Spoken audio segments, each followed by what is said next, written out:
안녕하세요. 올해로 4살 난 딸 하나를 키우고 있는 결혼 생활 5년차의 30대 여성입니다. 남편과는 친정오빠의 소개로 만났습니다. 남편은 친정오빠의 절친한 후배였는데 남자는 남자가 알아보는 법이라며 친정오빠가 무조건 만나보라고 하더군요. 워낙 엄격한 집안에서 자란 탓에 이성에 대해서 무지했던 저는 친정오빠가 어련히 알아서 잘 골라주었겠지라는 믿음에 지금의 남편과 연애를 시작했어요. 사실 남편과 제가 천생연분처럼 잘 맞았던 건 아니에요. 하지만 남편과 사귀는 횟수가 3년이 넘어가자 남편과 결혼하는 게 당연하게 여겨지더라고요. 게다가 남편은 저더러 아무것도 안 해와도 된다, 몸만 와도 된다 했습니다. 솔직히 털어놓자면 당시 저희 친정 사정이 좋지 않았어요. 친정오빠가 사업을 한답시고 친정부모님 재산을 이리저리 받아갔는데 일이 잘 안 풀렸거든요. 그래도 친정부모님께서는 맏아들이라는 이유로 묻지도 따지지도 않고 계속해서 지원을 해주고 계시던 상황이었고요. 게다가 친정부모님 험담을 하자는 건 아니지만 워낙에 친정아버지가 가부장적이셔서 딸은 어차피 시집가면 그만이다, 그 소리를 입에 달고 사셨어요. 그런 친정아버지에 비해 친정오빠는 그래도 사람이 다정하고 제 마음을 많이 알아줬거든요. 그래서 오빠 말이라면 더 믿고 따랐던 것도 있어요. 아무튼 친정이 이런 상황이다 보니 몸만 시집오라는 남편의 말이 고맙기까지 하더라니까요. 그렇다고 제가 정말 몸만 가지고 시집을 온 건 아니었습니다. 그래도 당시 회사 다니면서 모아둔 돈이 3천만 원 정도 있었거든요. 회사 생활 시작한 이후로 매달 친정의 생활비를 보태드리고 그러다 보니 많이 모으지는 못했지요. 그래도 시집 간다 하니까 친정어머니가 친정아버지 몰래 1,000만 원 만들어주시대요. 그렇게 총 4천만 원 들고 왔어요. 남편은 경기권에 자기 명의로 된 빌라가 있다고 했고요. 그런데 결혼 후에서야 알게 된 게 빌라는 시세 2억짜리였고 그나마도 대출이 1억 정도 있어서 결혼식을 올린 이후부터는 같이 갚기 시작했네요. 결혼식을 올린 뒤 신혼 1년은 그래도 그럭저럭 괜찮았어요. 어느 다른 신혼부부들처럼 서로 맞춰가느라 다투기도 했지만 대부분이 심각하지 않은 일들이었지요. 그러다 제가 임신을 하면서 생각지도 못한 이야기를 듣게 되었습니다. 제 임신 소식을 들으신 어머님께서 학가를 제안하셨거든요. 같이 살면서 당신이 제 산후조리도 해주고 아이도 봐주겠다는 말씀이셨는데 솔직히 내키지가 않았네요. 시부모님에 대해서 조금 이야기를 해보자면 아버님께서는 저희 부부가 결혼식을 올리고 얼마 지나지 않아 지병으로 세상을 떠나셨어요. 사실 워낙에 건강 상태가 좋지 못하셨기에 오래 버티지 못하실 건 알고 있었지만 저희 예상보다 빨리 세상을 떠나셔서 저를 비롯한 모두가 충격이 컸지요. 그리고 아버님과 금슬이 좋으셨던 어머님께서는 하루가 다르게 어두워지시더니 급기야 우울증 증세를 보이기 시작하셨습니다. 저희를 앞에 앉혀두고도 당신이 무슨 이야기를 하고 계셨는지 깜빡하시기가 일쑤였고 이후로도 걸핏하면 멍하니 하루 종일 창밖만 보고 계셨습니다. 반년쯤 지나 어머님의 생신 때는 제가 차려드린 밥상을 보시고는 엉엉 우시다가 갑자기 밥상을 발로 걷어차셨는데 남편도 신우도 어머님의 그런 과격한 행동은 처음이라며 꽤나 당황해야 돼요. 상을 차린 저는 저대로 서운하고 서러워서 눈물을 흘렸고 집안 망신이다 싶었지만 아는 지인에게 털어놓으니 그거 우울증 아니냐입니다. 그래서 남편과 신우에게 어머님을 모시고 병원에 가보자 했어요. 그런데 그 말을 들은 신우가 네가 뭔데 우리 엄마를 미친 X 취급을 하냐고 다짜고짜 화를 냈습니다. 남편도 저더러 걱정해주는 건 고마운데 어머님은 멀쩡하고 오히려 이런 이야기를 하는 제가 어머님께 상처를 준다는 식이 돼요. 무엇보다도 어머님 본인이 병원 가길 거부하셨기에 적절한 치료는커녕 상담조차 이루어지지 못하고 있었습니다. 사정이 그렇다 보니 솔직히 산후조리고 앞으로 태어날 아기고 어머님께 맡기는 건 부담스러웠고 꺼림직했어요. 하지만 이런 제 마음을 알아줄 것 같던 남편마저 모처럼 어머님의 의욕적인 모습에 한껏 들떠 있었기에 결국 저는 남편을 설득하지 못했습니다. 하지만 다행이라고 해야 할지 금세 또 며칠 만에 어머님께서 기분이 안 좋으시다며 학가는 안 하겠다 하시대요.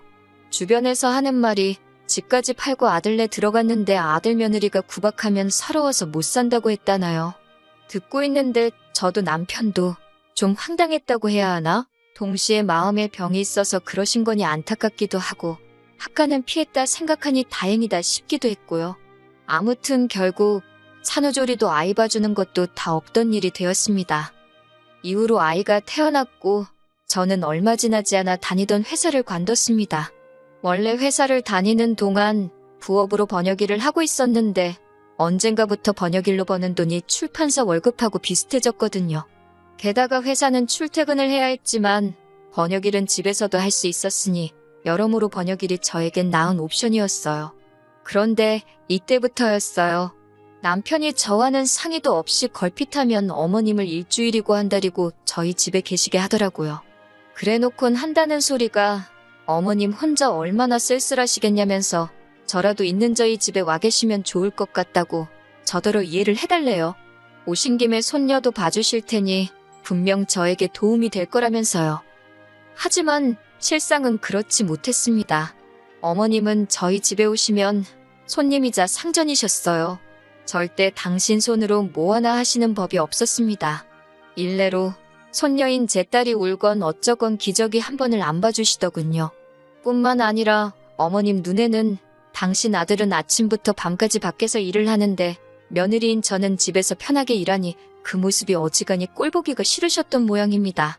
그래서인지 툭하면 빨래 안 하냐, 청소 안 하냐, 음식 안 보냐, 뭐 안 하냐? 솔직히 처음에는 저랑 둘이 있는 게 어색해서 무슨 말을 하셔야 할지 몰라서 저러시나 싶기도 했고 아니면 단순히 말상대가 필요해서 그러신가 싶기도 하고 어쩔 줄 모르겠더라고요. 하지만 막상 어머님 말동무라도 해드리려고 하면 매사 시큰둥하시고 들은 채도 안 하시대요. 손녀인 제 딸에게도 그다지 관심이 없으셨고요. 솔직히 저도 사람이라 그런 어머님과 있으면 숨이 다 막히는 것 같았고 한마디로 살갑게 대해드리기가 어렵더라고요. 결국 그렇게 어머님이 저희 집에 옷가 계시기를 수십 차례 세월로 2년이란 시간이 흘렀습니다.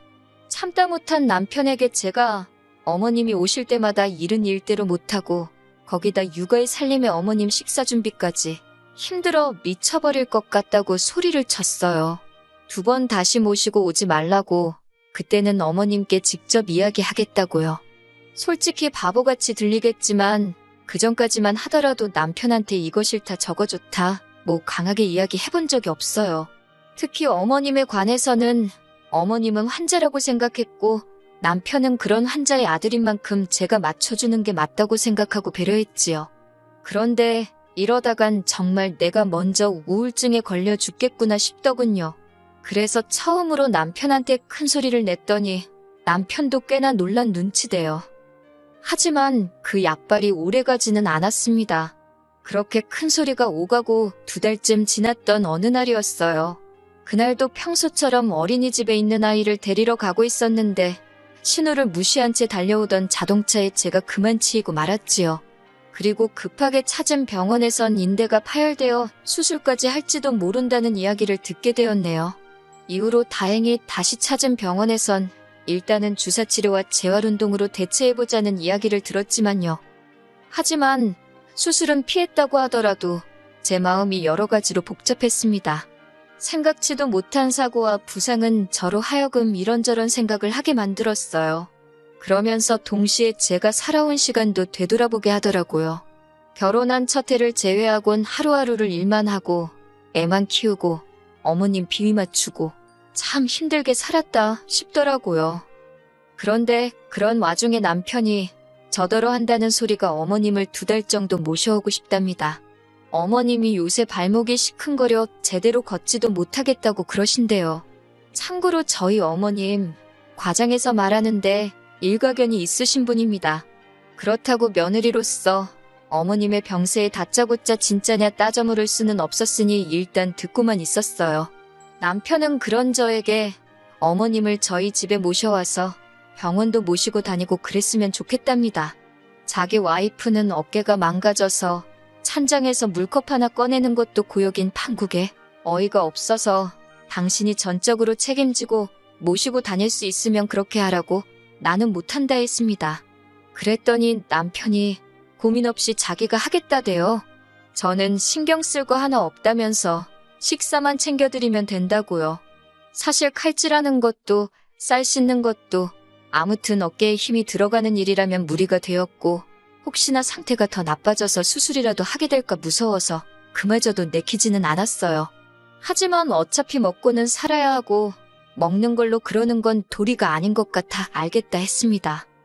그리고 이틀 뒤 남편이 어머님을 모시고 왔습니다. 어머님 댁은 참고로 저희 집에서 차로 1시간 거리에 있어요. 다니기로 한 병원까지도 차로 1시간 거리로 저희 집에서 가는 것과 별반 다르지 않지요.